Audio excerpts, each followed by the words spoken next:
If you want to build a modern high-performance homepage for your WordPress site using bricks, this video will show you the full process step by step.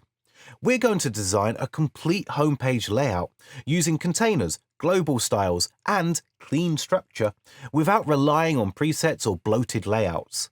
You'll learn how to create a strong hero section, add featured products dynamically, build supporting sections, and ensure everything scales properly across screen sizes.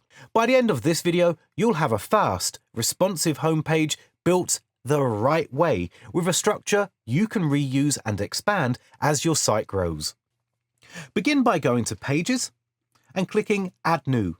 Name the page Home, then click Edit with Bricks at the top. Once the Bricks Builder opens, you'll see three main areas. On the left is the Elements and Settings panel. In the center is the canvas where your page is built. On the right is the Structured panel, which shows the hierarchy of sections, containers, and elements on the page. This Structure panel is extremely important in Bricks because it gives you precise control over layout and positioning. To add your first section, click the plus icon or click directly on the canvas. Bricks will insert a section with a container inside it. You'll immediately see this reflected in the Structure panel on the right. Whenever you select a section, container, or element from the Structure panel, its settings open on the left. In the newer version of Bricks, you'll also notice a compact settings strip on the far left with quick access to layout, typography, background, border, gradient, and other common options. This makes styling much faster while still giving you access to full controls when needed.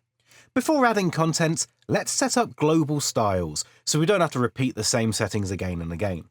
Click the gear icon at the top to open Manage and Settings. From here, open Theme Styles and create a new style. Give it a name and click Create. Inside this theme style, define your global colors. For example, set your primary color to #E66323. You can also adjust other color slots if you want. Next, open the typography setting and choose your font family. Set Roboto as the primary font for headings and body text if that's what you're using across the site. Then move to the button settings. Here set the font family to Roboto, the font size to 15, and choose the primary color for the button background. Under border settings, apply a border radius of 10 on all sides. These button styles will now apply across your site automatically. Still inside the theme styles, open the container settings and set the maximum width to something like 1920 pixels, so your layout can stretch comfortably on larger screens. Any settings you change will show a small yellow indicator. If you ever want to reset a setting, just click that indicator. Once everything looks good, click Save and refresh the page.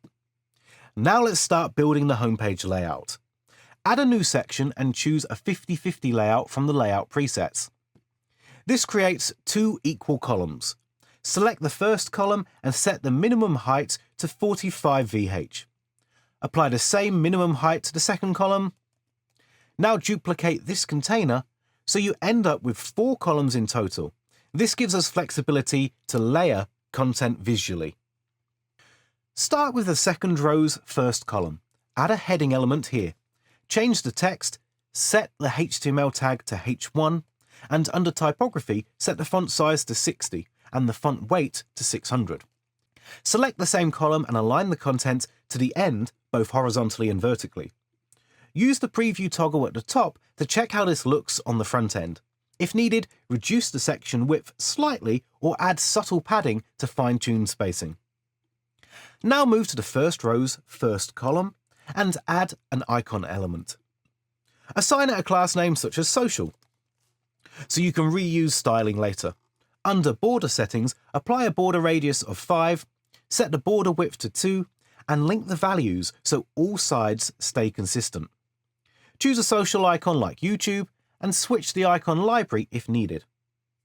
Duplicate this icon 2 more times from the Structure panel. Select the column containing these icons and align the content to the end. Set a row gap of around 10 so the icons don't feel cramped. Select one icon, make sure the class is active, and set the icon size to around 35. Under Layout, add padding of 2 on all sides. You can adjust individual icon sizes later if needed. Next, select the second column of the first row and add a basic text element. Update the content and set the font size to 18. Now add a container inside this column with a 50-50 layout. This will hold 2 buttons side by side. Set the container width to 50%. Add a button element to the first column and label it Get Started. Apply a border radius of 10. Align the content cross-axis to the end. Duplicate this button and move it into the second column.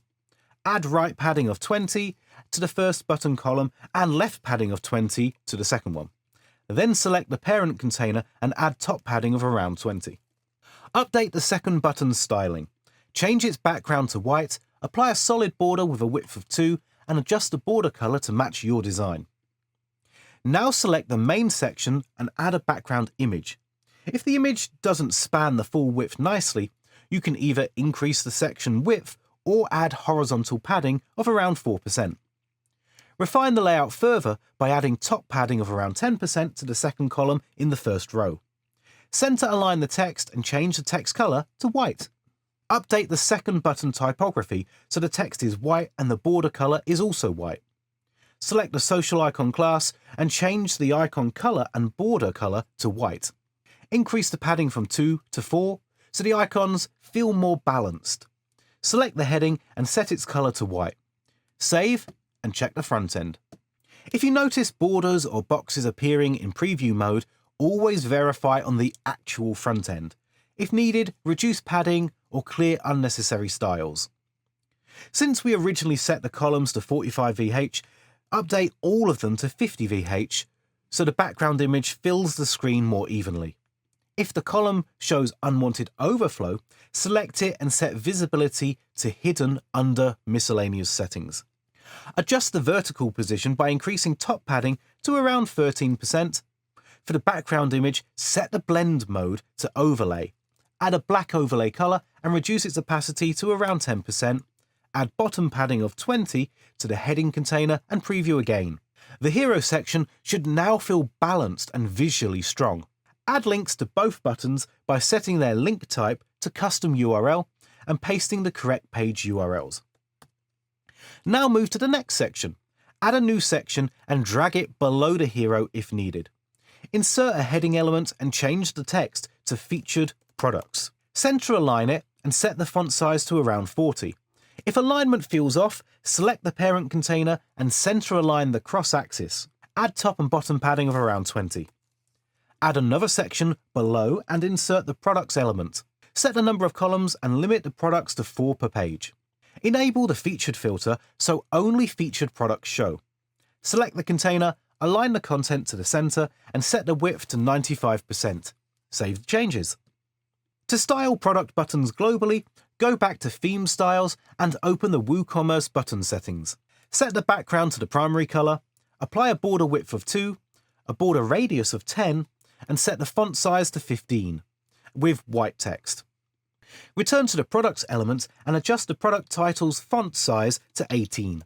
Increase the price font size to 20, set the weight to 600, and change the color to the primary color. If product images appear inconsistent, you can apply a fixed image height of around 350, so everything aligns nicely. Increase spacing between sections to around 40 for better breathing room. Next, add a new section with a 50-50 layout. Set both columns to a minimum height of 65 VH, set the container width to 90%, add a background image to the first column, and set its position to center. Preview the front end and adjust spacing if needed. If it feels too wide, reduce the width to 80% and increase the column gap to around 30. In the second column, add a form. Since Bricks doesn't have a direct WP Forms element, paste the WP Forms shortcode using a shortcode element, or use the native Bricks form element. With the Bricks form, you can fully customize fields, labels, placeholders, and validation.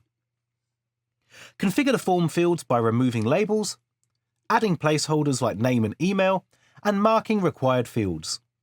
Add drop-downs and checkboxes if needed, adjust the submit button text, and ensure the email section is enabled after submission. You can also enable spam protection using reCAPTCHA if required.